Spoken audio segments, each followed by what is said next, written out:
TDP అధినేత Chandrababu Naidu 2024 assembly ఎన్నికలపై focus పెట్టారు. 2019 ఎన్నికల్లో ఎదురైన ఓటమికి కారణాలను బేరీజు వేసుకుంటూ గెలిపే లక్ష్యంగా ఆచితూచి అడుగులు వేస్తున్నారు. ఏ నియోజకవర్గంలో ఎవరిని నిలబెడితే ఎవరు నిలుస్తారు, ఎవరు ఓడిపోతారనే దానిపై సర్వేలు చేయిస్తున్నారు. సర్వేల ఆధారంగా అభ్యర్థులను ఎన్నికల బరిలో నిలిపే ఛాన్స్ ఉన్నట్లు పార్టీ వర్గాల్లో వినబడుతున్న మాట. ఇంతకీ గుంతకల్ జగ్గయ్యపేటలో చంద్రబాబు సర్వేలు ఏమంటున్నాయి? Let's watch the story.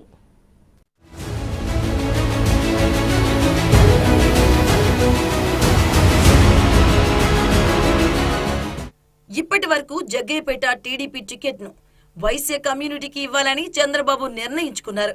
రాష్ట్రంలో వైశ్య నాయకుడు ఒక్కరే ఉన్నారని అనుకుంటున్నప్పటికీ పరిస్థితి తిరగబడింది. ఇప్పుడు గుంతకల్లులో వైశ్య సామాజిక వర్గానికి చెందిన అభ్యర్థికి టికెట్ ఇచ్చే ఆలోచనలో అధిష్టానం ఉంది. దీంతో జగ్గయ్యపేట టికెట్ పై అధిష్టానం పునరాలోచిస్తుంది.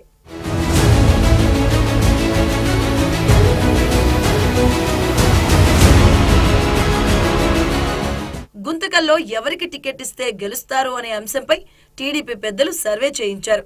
వైశ్య కమ్యూనిటీకి చెందిన మధుసూదన్ గుప్తా, గౌడ్ కమ్యూనిటీకి చెందిన జితేందర్ గౌడ్, యాదవ్ కమ్యూనిటీకి చెందిన వెంకట శివుడు యాదవ్ పేర్లను బాబు పరిశీలించారు. అయితే వారిలో మధుసూదన్ గుప్తాకు ప్రజల్లో మంచి ఆదరణ ఉన్నట్లు చంద్రబాబు చేయించిన ఎంక్వైరీలో తేలింది.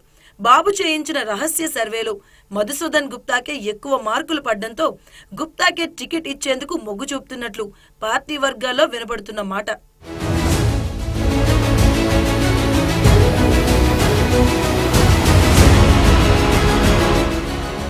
అలాగే జగ్గయ్యపేట నియోజకవర్గానికి వస్తే ఈ స్థానంపై చంద్రబాబు స్పెషల్ ఫోకస్ పెట్టారు.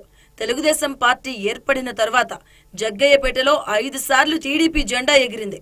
అందులో 3 సార్లు నెట్టెం రఘురామే విజయం సాధించారు.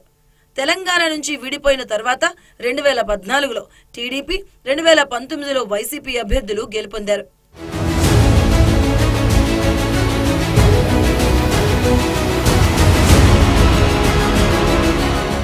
గుంతకల్ నియోజకవర్గం నుంచి మధుసూదన్ గుప్తాకు టికెట్ కేటాయిస్తున్న నేపథ్యంలో జగ్గయ్యపేటలో వైశ్య నాయకుడికి టికెట్ ఇచ్చే మార్గాలు దాదాపు మూసుకుపోయినట్లేనని పార్టీ ముఖ్యులు చర్చించుకుంటున్నారు. దీంతో జగ్గయ్యపేట స్థానంలో కమ్మ సామాజిక వర్గానికి టికెట్ ఇవ్వాలని టీడీపీ నిర్ణయానికి వచ్చింది. జగ్గయ్యపేటలో 50,000కు పైచిలకు కమ్మ సామాజిక వర్గ ఓట్లున్నాయి. ఈ విషయాన్ని దృష్టిలో పెట్టుకుని కమ్మవారికి మాత్రమే టికెట్ ఇవ్వాలని నిర్ణయించినట్లు తెలుస్తోంది.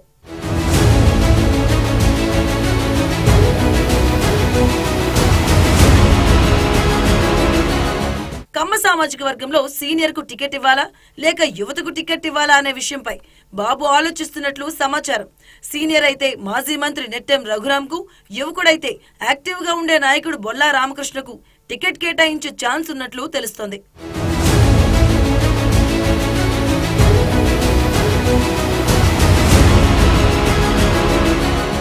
సీనియర్ నాయకుడు నెట్టెం రఘురాం నియోజకవర్గ టీడీపీకి పెద్ద దిక్కుగా ఉన్నారు. పార్టీని తన భుజస్కంధాలపై నడిపిస్తున్నారన్న పేరుంది. అలాగే పార్టీ శ్రేణులకు గాని ప్రజలకు గాని ఏ అవసరం వచ్చినా తానున్నానంటూ నెట్టెం రఘురాం ముందు నిలుస్తారు.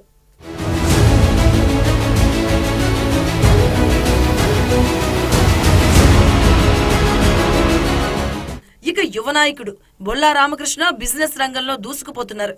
ఎంతో మందికి ఉపాధి కల్పిస్తూ తనదైన మార్కులు చూపిస్తున్నారు. ప్రజలకే సేవ చేయాలనే సదుద్దేశంతో ఇప్పటికే పలు సేవా కార్యక్రమాలు నిర్వహిస్తూ ఆపదలో ఉన్న వారికి అండగా నిలుస్తున్నారు. ఎలాంటి అవినీతి మరకలేకపోవడం బొల్లా రామకృష్ణకు ప్లస్ పాయింట్ గా నిలుస్తుంది. వైసీపీ ఎమ్మెల్యే సామినేని ఉదయభానుపై ఉన్న 11 క్రిమినల్ కేసుల కింది కోర్టులో కొట్టేయగా వాటిని మళ్లీ హైకోర్టులో సవాల్ చేసి ఓపెన్ చేయించారు. అలాగే సామినేని ఉదయభాను తండ్రి సామినేని విశ్వనాథం విగ్రహాన్ని జగ్గయ్యపేట సెంటర్లోంచి తొలగించాలని హైకోర్టులో పిటిషన్ వేసి స్టేటస్ కో సాధించారు. అంతేకాదు జగ్గయ్యపేట నియోజకవర్గంలో జరుగుతున్న అవినీతి అక్రమాలపై పోరాటాలు చేస్తున్నారు. అక్రమ ఇసుక, అక్రమ మట్టి వ్యాపారంపై సమరం సాగిస్తున్నారు. సర్పంచ్, ఎంపీటీసీ, మున్సిపల్ ఎన్నికల్లో తనదైన ముద్ర వేసుకున్న బొల్లా రామకృష్ణ టీడీపీ నుంచి టికెట్ రేసులో ఉన్నారు.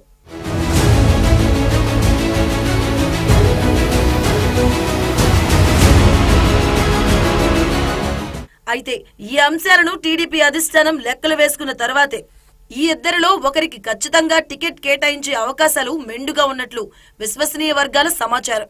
పక్కా లెక్కలతో పర్ఫెక్ట్ వ్యూహాలతో ముందుకు అడుగులు వేస్తున్న టీడీపీకి గుంతకల్లో విజయం తథ్యమని ఇప్పటికే సాగించిన రహస్య సర్వేలు కుండబద్దలు కొడుతున్నాయి. దీంతో జగ్గయ్యపేట స్థానంలో కమ్మ నాయకుడికి టీడీపీ టికెట్ ఇచ్చే ఆలోచన చేస్తున్నారు.